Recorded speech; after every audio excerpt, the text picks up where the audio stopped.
the property, but that made it even more exciting. I'll never forget that night as long as I live. We waited till our folks were asleep, then climbed down the drain pipe. We didn't feel like swimming. We were fishing for pollywogs. I thought it was just an old deserted house. We were having lots of fun, but something told me.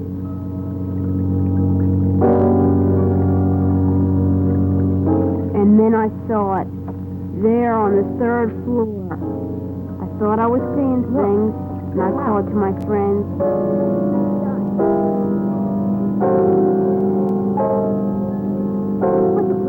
Clay said that nobody lived there. Look, we all knew the legend, but we never believed it.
This is the story of a house, the Keith House, located in Horsham, Pennsylvania, and of the people who once called Graeme Park their home.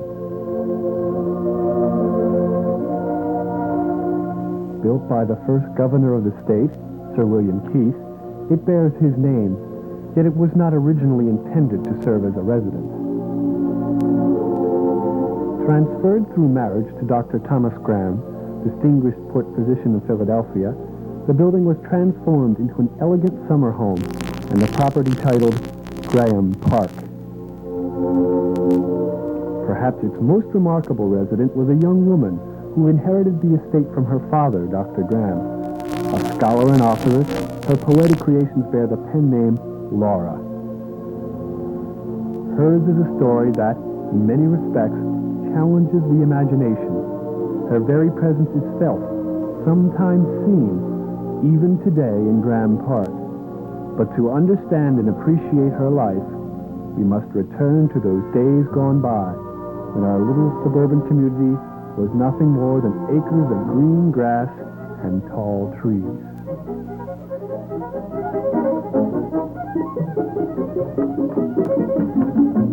It was a beautiful summer afternoon, and Dr. Benjamin Rush was being escorted by the stable master, Blunston, to the main house.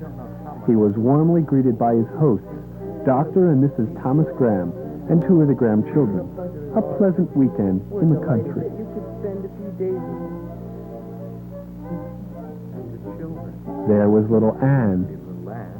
named for her mother, and little Tom, his father's namesake, And Master Thomas, he must be 3. almost big enough to go Father says hunting. I'm almost big enough to go hunting with him. Dr. Russ enjoyed the opportunity to visit with the Graeme children, all 7 of them. He inquired of the whereabouts of the others, They're at play now, but they never miss the call to dinner. especially Betsy, the youngest. I expected you. Dr. Graeme explained that several children had come to spend the weekend and were off somewhere playing. The children are on some kind of expedition. Thomas, I think It was we should then that locate Mrs. Graeme expressed a growing concern about little Betsy's welfare. She begged her husband to join her in a search for the youngest child. Her fears were based on intuition, I've had this a feeling that had persisted within her all day. put my mind to this. Dr. Graeme tried to reassure her, All right, but finally agreed to locate sure Betsy. you'd like to freshen up after your journey. He entrusted their guest to the older children while he and his wife were gone. Anne's been concerned about Betsy all day, so we'll join Little her Tom and trying Anne to took locate Dr. Rush to his rooms to freshen up.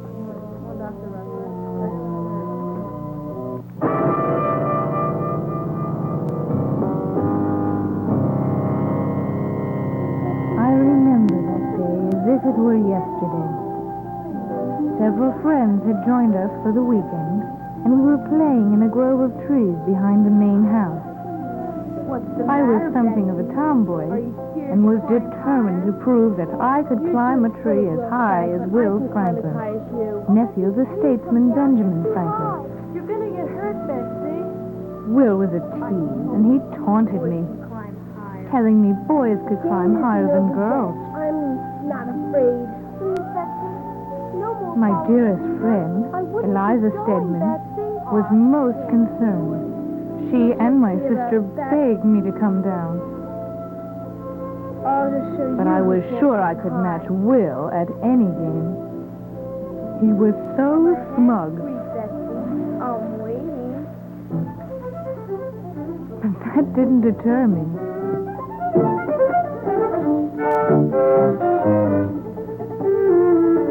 Eliza was somewhat surprised.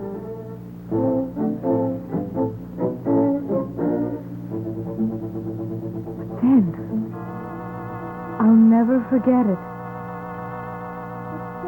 I heard this strange, frightening sound. I don't see anything. Eliza had heard nothing at all.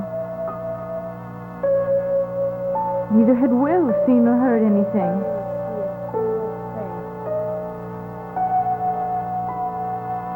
I was so sure. I heard. And then it happened.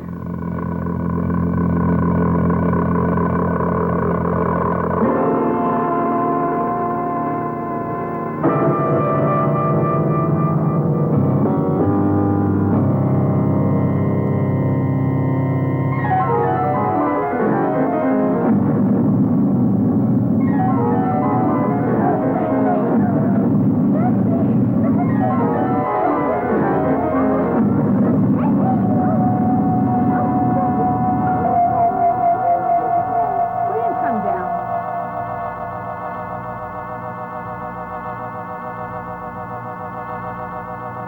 Evening of the same day. After a full and pleasant meal, Dr. Graeme and Dr. Russ relaxed with their papers by the fire, while Mrs. Graeme amused the children with a variety of stories. All too soon for the children, however, the evening draws to a close. Little Betsy asked for a story about her grandfather, Sir William Keith. And as expected, Mrs. Graeme agrees. Thank you. Thank you.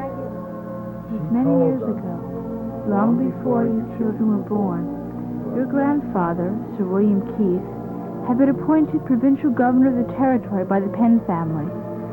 Oh, he cut such a dashing figure.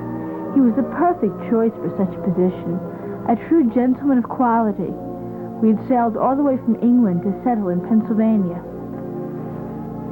Sir William and your grandmother, Lady Anne Keith, had received 1,200 acres of land, where we are right now.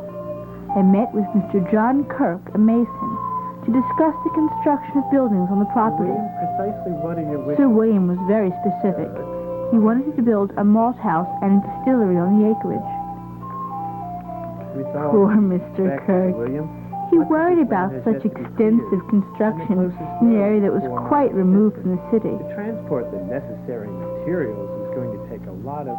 But Sir William was a planner. He had already arranged for his council to build a new road from here back to Round Meadow Run. Just from this point to Round Meadow Run. Mr. Kirk could not believe that Sir William thought in such a masterful fashion. But your grandfather loved his comforts. He was not about to hike to his new estate. He and the builder's materials would arrive by carriage on a new road. Grandfather and grandmother Keith, and we children, were planning to maintain residence in the city. This was strictly a commercial investment. The plans were certainly not modest. And the governor would like... Grandfather William wanted 3 buildings constructed: a distillery, a longhouse, and a malt house. The malt house itself was to be a full 3 stories high. Can you imagine? And of stone construction. When Mr. Kirk tried to point out how costly the work would be, your grandfather flushed with anger. Hang the cost, Kirk, he said. He was the governor of the province of Pennsylvania, and he would jolly well live in the style to which he was accustomed, no matter what. And construction began at once.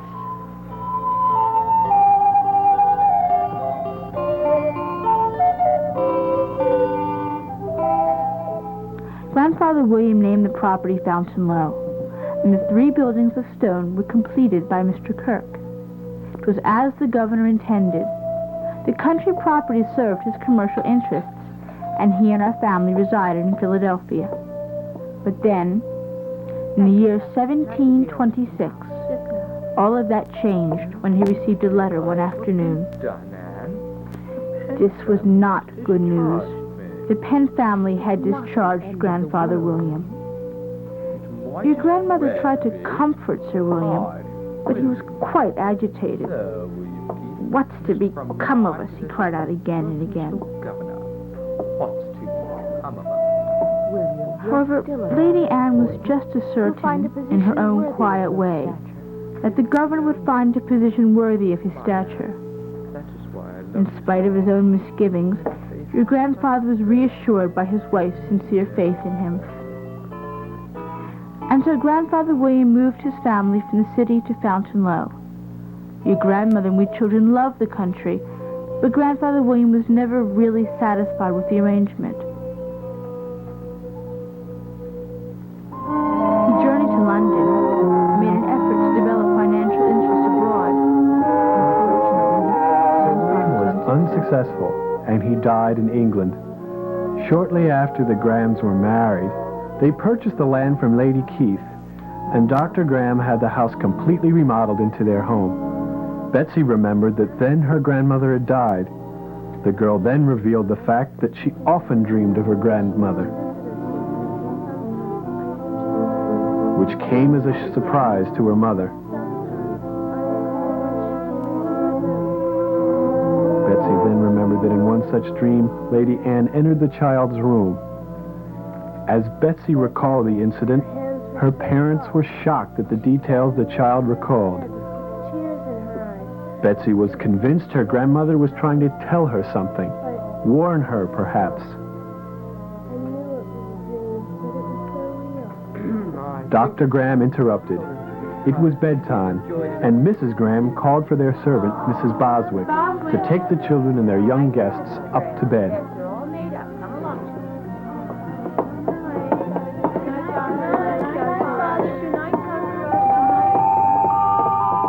Before bidding her good nights, Betsy asked her mother if she had ever seen things.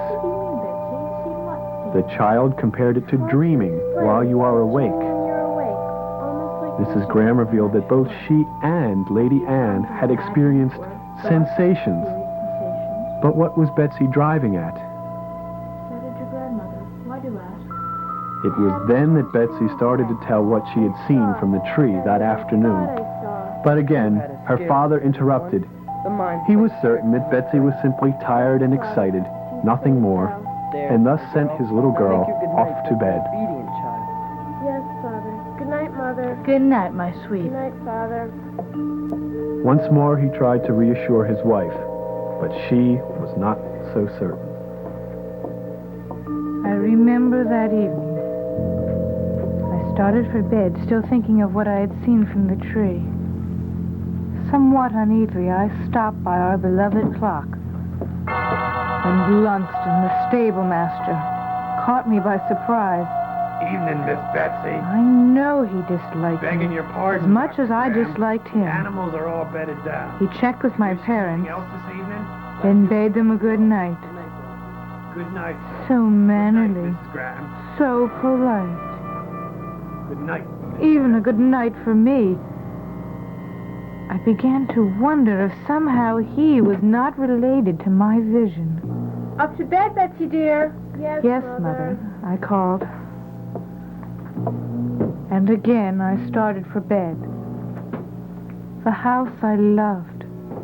So many times I had climbed these stairs. So many happy evenings. I had looked forward to Mother or Mrs. Boswick tucking me into my own cozy bed. Tonight, I looked out the landing window. Just to be certain. Searching for... I wasn't sure. Then I continued my ascent.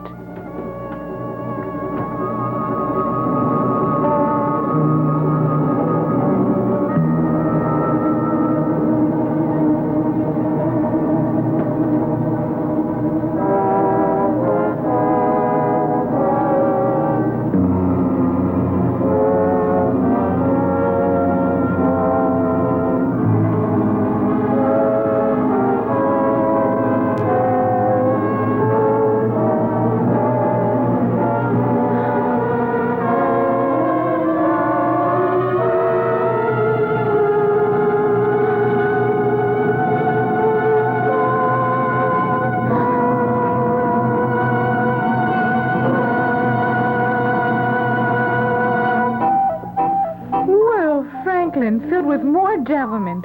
He had been listening to my talk with Mother and pretended to be one of my visions. I was furious. And that was exactly what Will hoped for. And he teased me some more.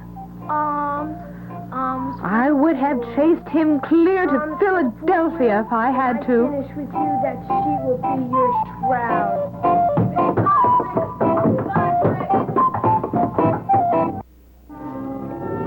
The years passed quickly and uneventfully.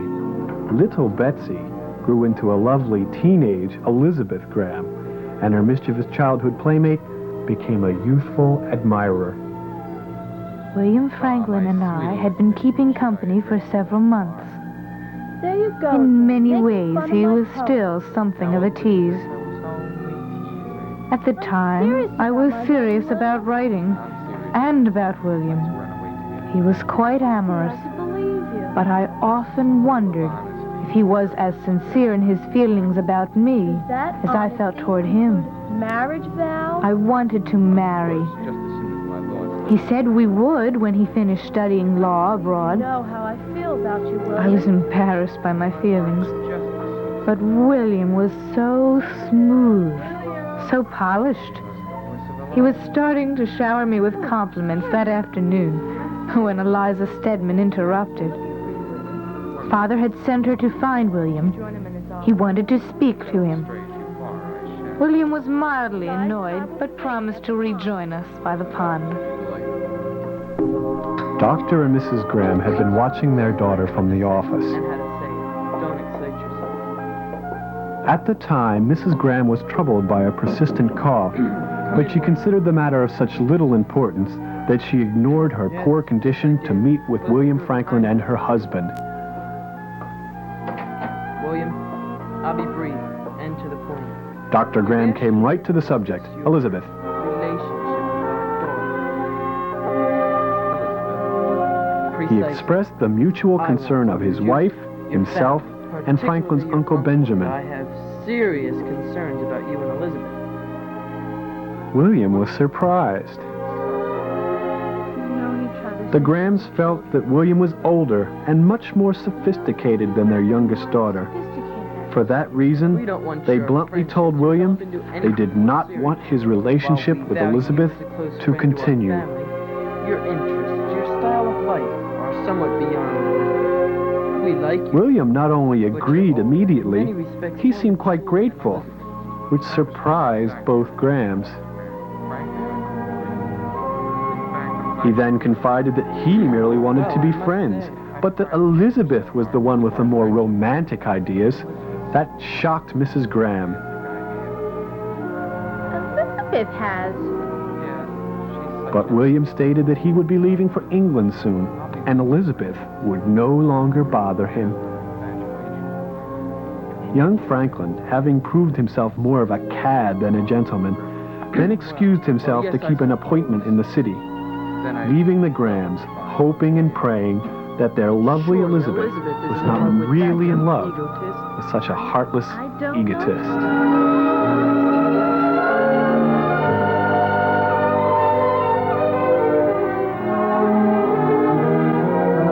Several days passed, and it was only too apparent that young Elizabeth had interpreted William Franklin's interests as sincere affection. Drink this. She could not accept the truth about his What is deceit. it, Eliza? I was crushed, humiliated.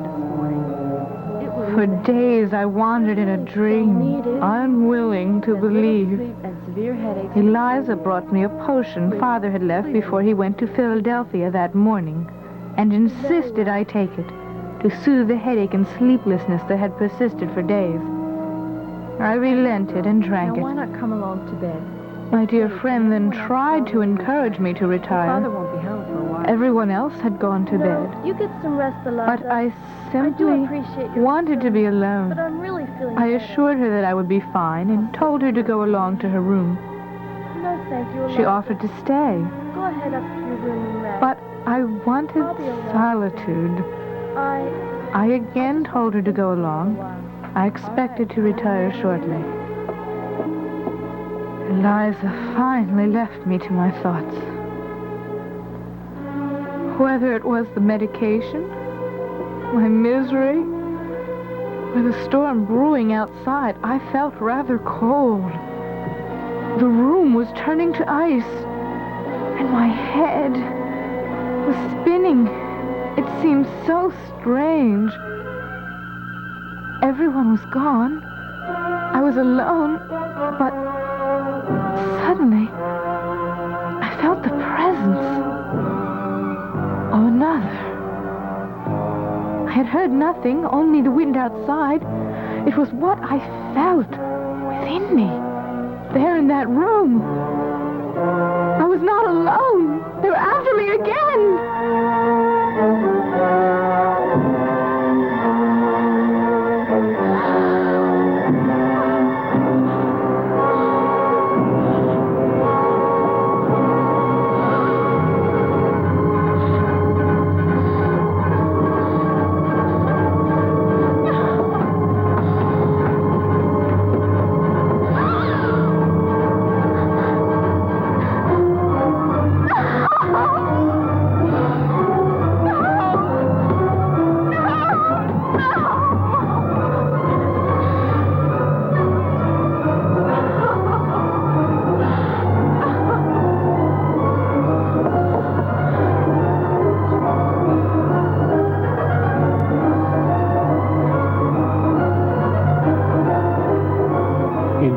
1764, Miss Elizabeth Graeme, accompanied by the Reverend Richard Peters of St. Peter's Church in Philadelphia, departed for Europe.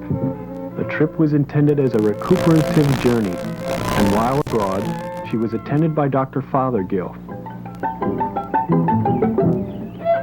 Elizabeth's little niece, Anna Young, and her infant brother John were orphaned owing to the death of Elizabeth's older sister Jane, who had married James Young. Then, Mrs. Graeme, never a strong person, was bedridden. Her condition failed to improve. This situation had been carefully omitted from all correspondence with Elizabeth. Mrs. Graeme had been closely attended by Eliza Stedman, Elizabeth's dearest friend. Mother Graeme dictated, as I wrote, her last letter to Elizabeth, stating that when Betsy had left the courtyard, something whispered to Mrs. Graeme, "You have taken your last look at her." Twice before I've had such impressions. They both I tried to comfort her, now, Mother, but she knew the truth, just a little more rest, and made me promise that I would write to Betsy, You've been a telling her comfort in your exactly life. what her mother's thoughts had Please, been. Write my sweet Betsy exactly what I have said. Of course, Mother Graeme. Mrs. Graeme died on May 29, 1765. The following day, I wrote to Elizabeth. My heart is too full to say much, but my dear Elizabeth, you were never one moment out of her thoughts. Elizabeth returned home from York and assumed her mother's duties. She was an enchanting hostess, and Graham Park became the scene of numerous social gatherings. It was December, the beginning of the month. A beautiful party. I recall John and Anna had quietly slipped downstairs to peek at the guests. They tried to convince me they weren't tired. Can't sleep? I explained their grandfather wouldn't Tell me, approve. what will your grandfather With say? that, Father arrived and expressed his disapproval. What's this? Grandfather, He sorry. seemed angry, but that was his Why way. aren't they in bed? Always a little gruff. Nonsense. Up to In bed. one breath, he threatened to spank their bottoms and then promised them treats if they would hurry on to bed. Along with treats for boys and girls who obey. Thank you, The Grandfather. children were never intimidated. As I waved a greeting to our other guests, Benjamin, so good to Dr. Rush arrived from Philadelphia. He had been delayed by the snow, Rush, we were and concerned indicated, about to my surprise, that he had not made the trip alone. you. We, Dr. Rush? Yes. I shall never forget that first meeting. The first glimpse, in he stepped. Mr. Hugh Fergusson, recently arrived in the colonies. He was totally charming, apologizing first to Father for arriving without an invitation, and then turning in my direction, telling me what a pleasure it was to meet Thank you, me. gentlemen. Do come out. I was embarrassed, Have you recently and arrived? then in discovered he had Philadelphia? recently arrived from Scotland. He looked at me and said that the trip now seemed worthwhile. Until now. I wanted to believe, but something inside warned me. But I decided to ignore that warning.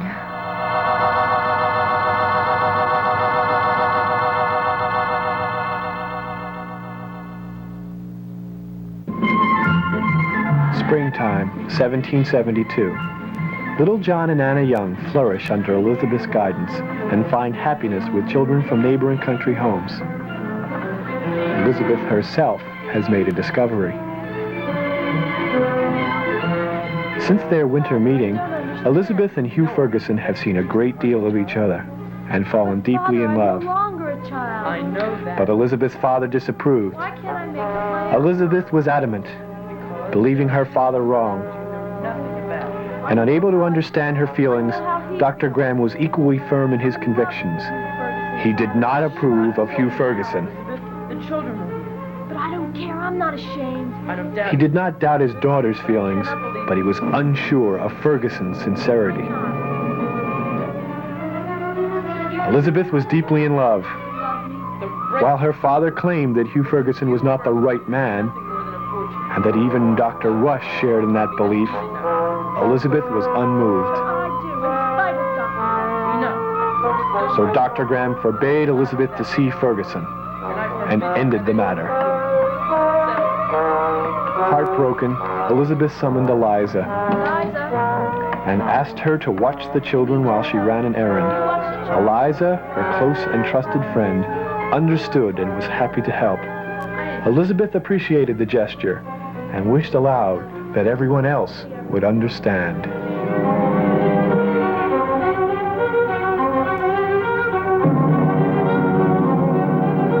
We met in a small grove of trees, not far from the main house, beyond Father's view. It seemed terrible, meeting in secret.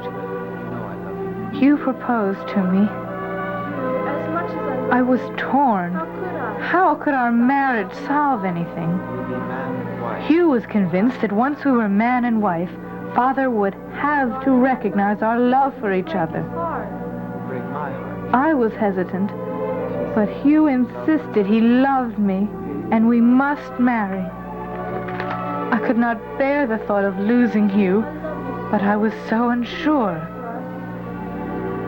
And then, impulsively, I told Hugh that I was expected in Philadelphia that evening to attend a concert. I would agree to become his wife only if we married that evening, right away. Did I tell my Hugh was delighted, in my but own fashion? my other condition was that I return home alone and tell Father in my own time. Hugh considered the idea unusual, to say the least, but he agreed and left immediately for the city to make wedding arrangements for us. I was filled with joy, convinced that our marriage would answer all our problems. Elizabeth Fergusson. Like a schoolgirl, I began to practice my new name, Hugh. my married name. It was then that I felt a strange chill in the air. Hugh was gone, but once more I felt that I was not alone.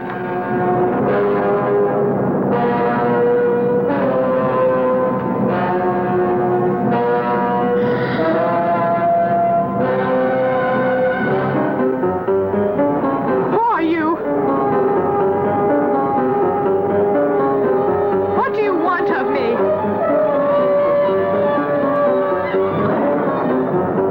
Not afraid. You don't frighten me.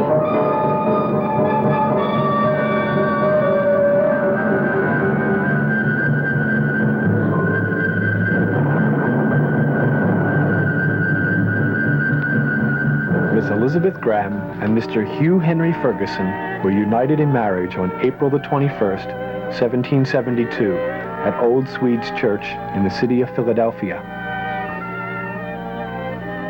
In spite of her father's objections, Elizabeth pledged her life and her love to a man she had met only a few months earlier.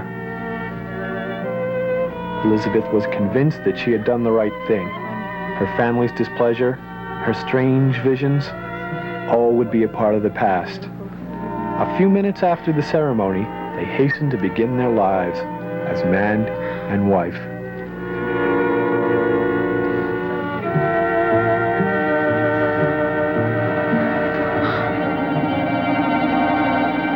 As they left the church, Elizabeth accidentally stumbled on a gravestone. She considered this a bad omen. But her new husband was reassuring, a superstitious little wife whom love would inspire.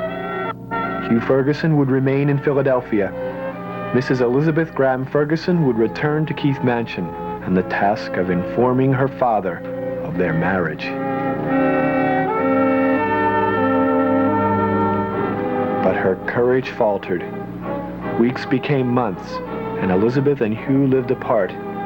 She could not bring herself to tell her father that she had married a man he detested. Finally, in the late summer, Hugh delivered an ultimatum. Either Elizabeth inform her father, or her husband would come to Graham Park and do it himself.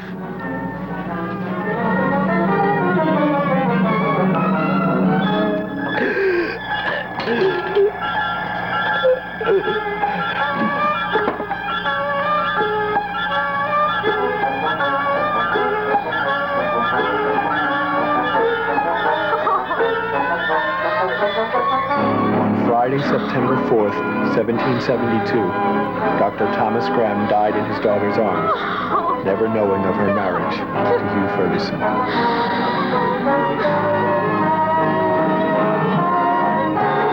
But life continued for Elizabeth Graeme Fergusson. She and her husband made Graeme Park their home, and amid the comforts of friends and servants, they shared the task of raising little John and Anna Young. It was early summer. Hugh, the doting uncle, was patching up John after a scuffle with one of the stable boys. This was not the first time John and the Blunston boys had confronted each other. I reminded Hugh that he promised to speak to John about his behavior. You? Feels much better. No banders then. Let's let the air hail it. Hugh, what's... After some prodding, Hugh admonished John, telling him it was ungentlemanly to fight with the Blunstons. The Blunston boys. You are a gentleman. But John revealed that the stable boys called Hugh a Tory But he called you and a refused to take back the and then he insult. wouldn't take it back. Well, you I tried to make light of the incident, telling the children to ignore such untrue remarks. Now, please take the And baby. then I warned John that his overly generous uncle So much was going to give him a spanking if there was one more fight. Hugh was not exactly convincing as the stern uncle, Correct. No more fighting. but he believed the children were basically good and would behave. When they had gone, I expressed my own concerns about the Tory remarks. John will behave himself. This was not the first such comment. Much I can do Yet about Hugh that. felt he could not stop gossip. Absolutely rebellious or... Feelings ran hot, and if you weren't openly rebellious, you were considered a traitor. Hugh agreed with the complaints of the colonists, but he wanted to avoid war. We were in the midst of conversation when Mr. Blunston appeared, announcing to Hugh that he had beaten his own sons with a buggy whip as punishment for fighting with our John. It was hardly necessary. Hugh told Blunston that he was too severe, but the stable master argued that his boys must learn their place. It would seem to me... In anger, I told Mr. Blunston his boys would learn by a better example. Yet with a voice as smooth as melted butter, he confessed he really didn't know where they got some of their ideas. Hugh expressed his own polite disbelief, and Blunston became, for an instant, almost menacing. Thank you. I excused Mr. You Blunston. are excused. Frankly, I wanted to get rid of him. But Hugh called him back again and told him pointedly not to use the buggy whip again. Blunston agreed to the order. Since I was a little girl, I disliked Blunston from the time I was a child and wanted to discharge him. Hugh did not consider the matter that serious, but he worried about the Blunston boys. Father, you'll make... I was touched by Hugh's concern for the children and considered my own niece and nephew so lucky to have him. But in his own boyish fashion, Hugh could be a terrible tease. These were troubled times. Colonists were steeped in resentment against the king. There was talk of war, and there were those unsure of what to do, including Hugh Fergusson. You must agree. At the Flowing Bowl Tavern one afternoon, Hugh was discussing the situation with Walter Beecroft, a young reasonable farmer. has been tried. The king doesn't wish to hear reason. Hugh wanted to avoid open rebellion. Beecroft felt it was the only solution. This would be the only way left. Their discussion was interrupted by George Easton, another farmer, who was, typically, quite drunk.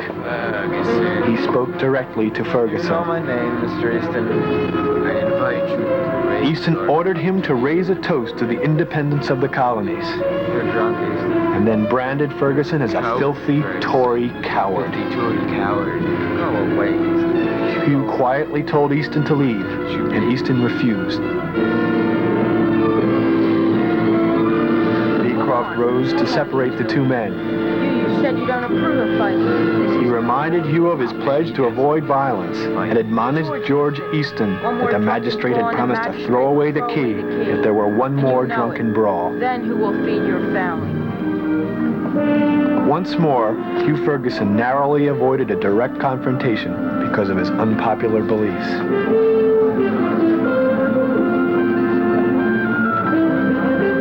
Heaven help me.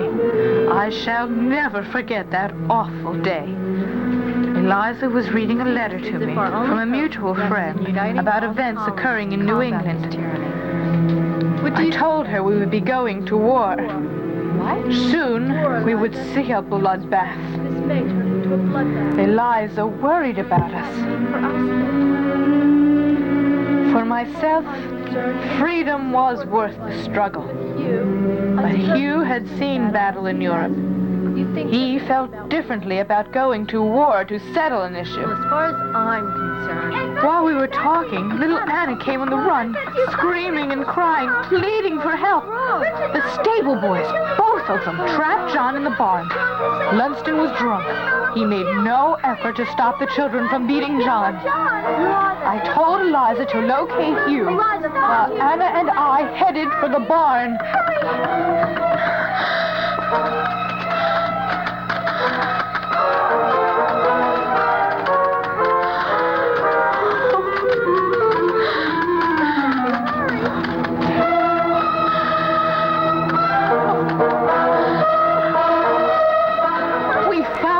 Just as Ella had said, Lunston looking on while his sons pummeled poor little John. I separated the boys as quickly as I possibly could. I screamed at Lunston. How could he allow something like this to happen?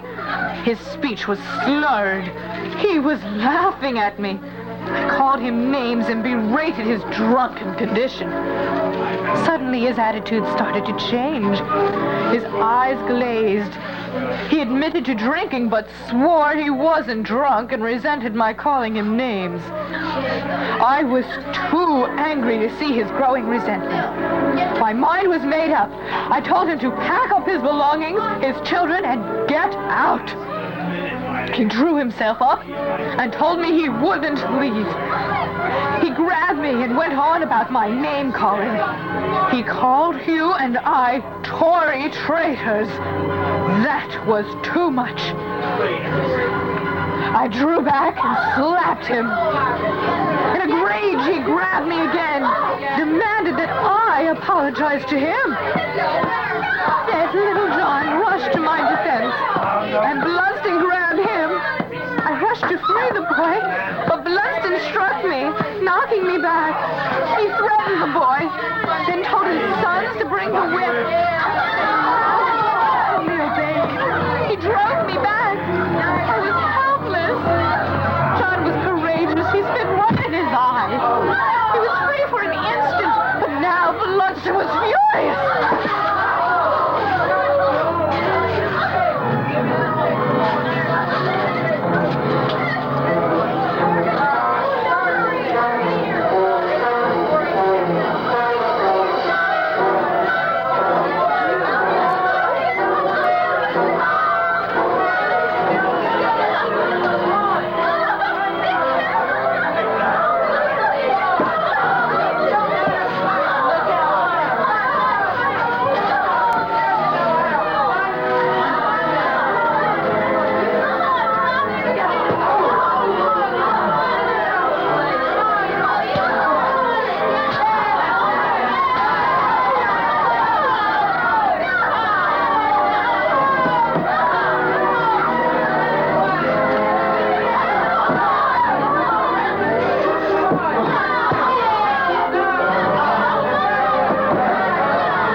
The nightmare was over, and Hugh told the Bludston boys to rouse their father and get out.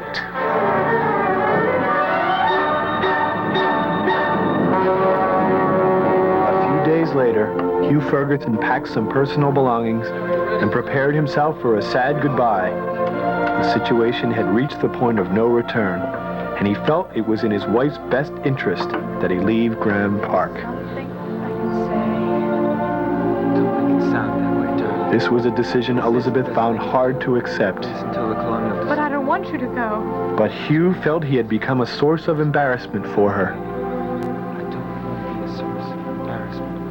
Elizabeth swore she didn't care about others. Or say. But Fergusson was just as certain that his politics would continue to make her an object of scorn in the community. If he left, she could live in peace. To the question of where he would go, How will you live? Fergusson revealed that friends had already arranged for a position. Elizabeth was convinced that if Hugh left then, she would never see him again. Go now. No matter how tenderly he promised, how sincere his pledge of love, she was certain that no power on earth would ever bring them together again.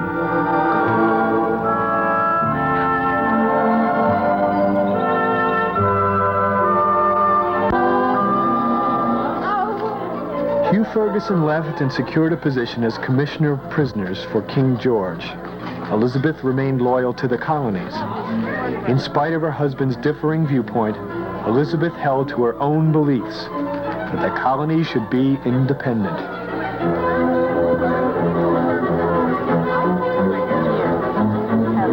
Graeme Park was frequently the scene of many colonial activities. General Washington himself was a guest at Keith Mansion, and revolutionary forces frequently camped on the grounds. Elizabeth Graeme Fergusson, always the perfect hostess, frequently entertained the wives and children of men serving in the colonial militia. And you? How have you been feeling?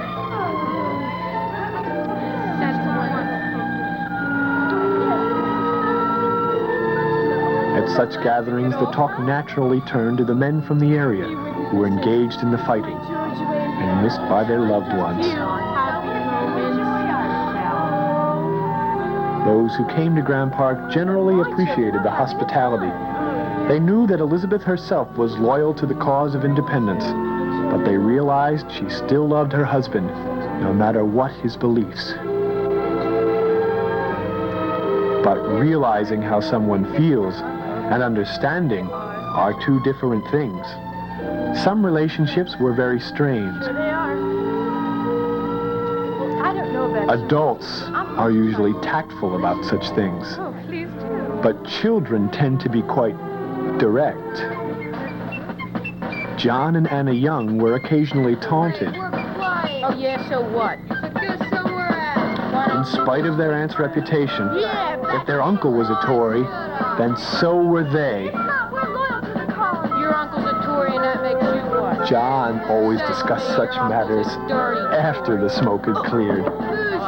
He had learned from both his aunt and his uncle to stand up for his beliefs.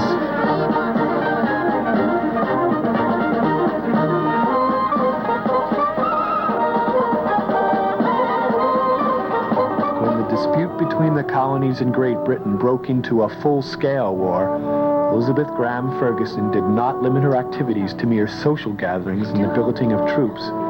She provided food, articles of clothing, and with her lifelong friend Eliza Stedman, prepared bandages for the wounded.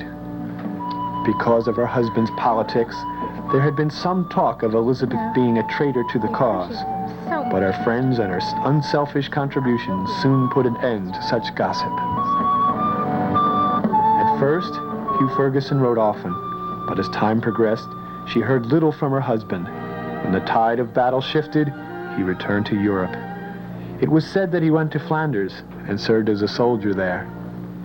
Miss Graeme, this is a true pleasure. I've heard so much about you.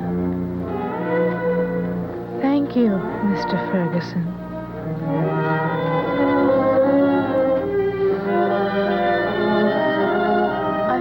have a pleasant stay, Mr. Fergusson? Frankly, it had been rather disappointing. Until now.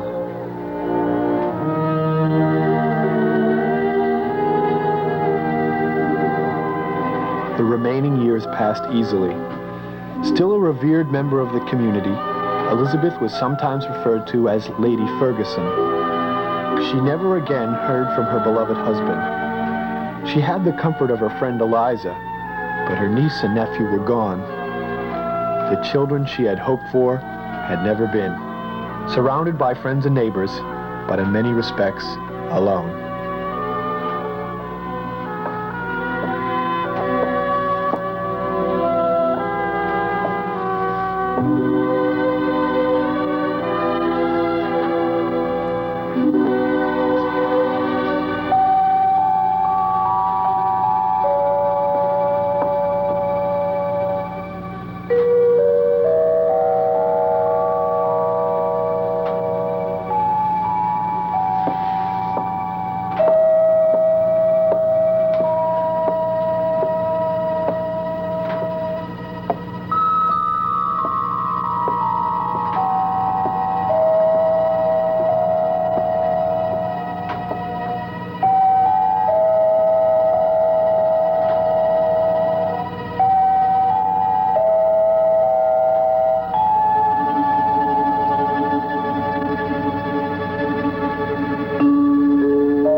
Visited me ever since I was a child. And for many, many years, I feared you. All these years, and only now do I finally understand. It has taken me a lifetime. I know who you are. I know why you came. All those times before. Now, I understand. The way you stand, the air of confidence, even in a boy. And you, his mouth, the serious manner so unmistakable. You tried to tell me. Life just... Believe this, if nothing more. Had things been any other way, I would have loved you so. With all my heart.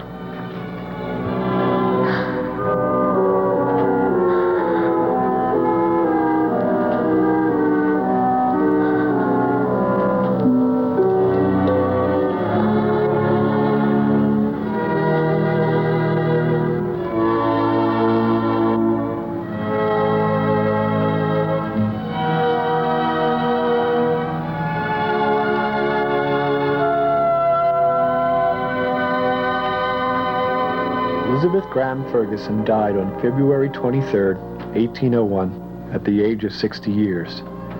At her side, as she had been to Elizabeth's mother, was her companion, Eliza Stedman.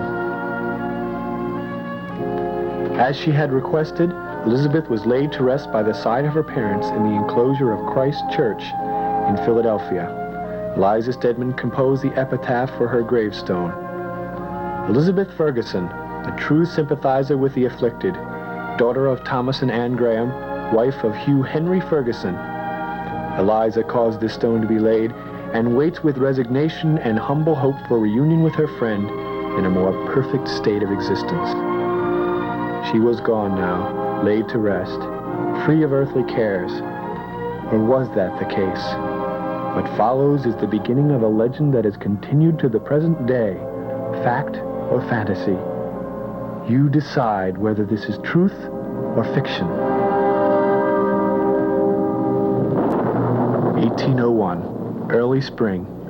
Keith Mansion has been transferred by sale to a Dr. Smith.